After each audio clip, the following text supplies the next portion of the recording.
नारियल के जन्म की कहानी है। प्राचीन काल में सत्यव्रत नाम के एक राजा राज करते थे। वह प्रतिदिन पूजा पाठ किया करते थे। उनके पास किसी भी चीज़ की कमी नहीं थी। वह धन दौलत से लेकर हर प्रकार की सुविधा से समृद्ध थे। हालांकि इसके बावजूद भी राजा की एक अभिलाषा थी जिसे वह पूर्ण की चाह रखते थे। दरअसल राजा सत्यव्रत को किसी प्रकार से स्वर्गलोक जाने की इच्छा थी। वह अपने जीवन में कम से कम एक बार स्वर्गलोक के सौंदर्य को देखना चाहते थे, लेकिन उन्हें इसका मार्ग नहीं पता था। इधर दूसरी तरफ ऋषि विश्वामित्र अपनी तपस्या के लिए घर से बाहर निकले। चलते चलते वह अपनी कुटिया से काफ़ी दूर चले गए थे। काफ़ी समय बीत गया लेकिन वह नहीं लौटे। इस कारण उनका परिवार भूख और प्यास से तड़प रहा था। राजा सत्यव्रत को जब यह पता चला तो उन्हें ऋषि विश्वामित्र के परिवार के लालन पोषण की जिम्मेदारी ले ली। कुछ समय बाद जब मुनिवर लौटे तो वे अपने परिवार को कुशल देख काफ़ी प्रसन्न हुए। उन्होंने पूछा कि उनकी अनुपस्थिति में किसने उनकी देखभाल की। इस पर ऋषि के परिवार वालों ने बताया कि राजा ने उनके पालन पोषण की जिम्मेदारी उठाई थी।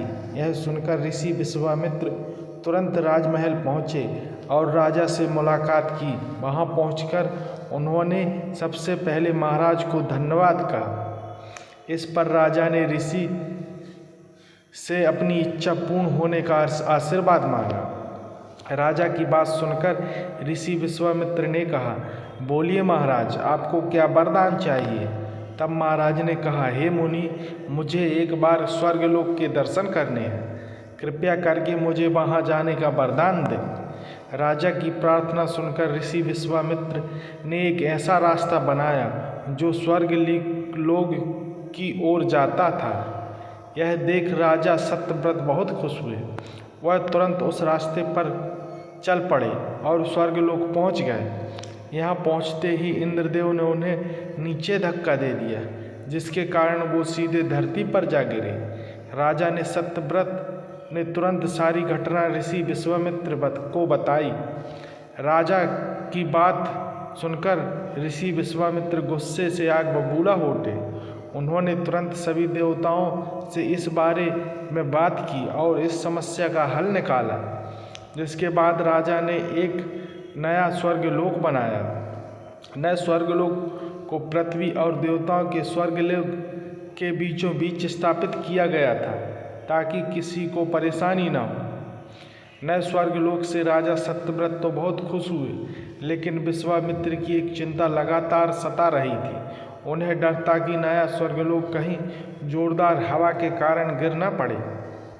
अगर ऐसा होगा तो राजा सत्यव्रत दोबारा से धरती पर जा गिरेंगे। काफ़ी सोच विचार के बाद ऋषि विश्वामित्र को एक उपाय सूझा। उन्होंने नए स्वर्गलोक के नीचे एक बहुत लंबा खम्भा लगा दिया ताकि उसे सहारा मिल सके। ऐसी मान्यता है कि नए स्वर्गलोक के नीचे लगाए गए खम्भा एक विशाल पेड़ तने के रूप में बदल गया। यही नहीं, वह कुछ समय पश्चात जब राजा सत्यव्रत की मृत्यु हुई तो उनका सिर एक फल में तब्दील हो गया।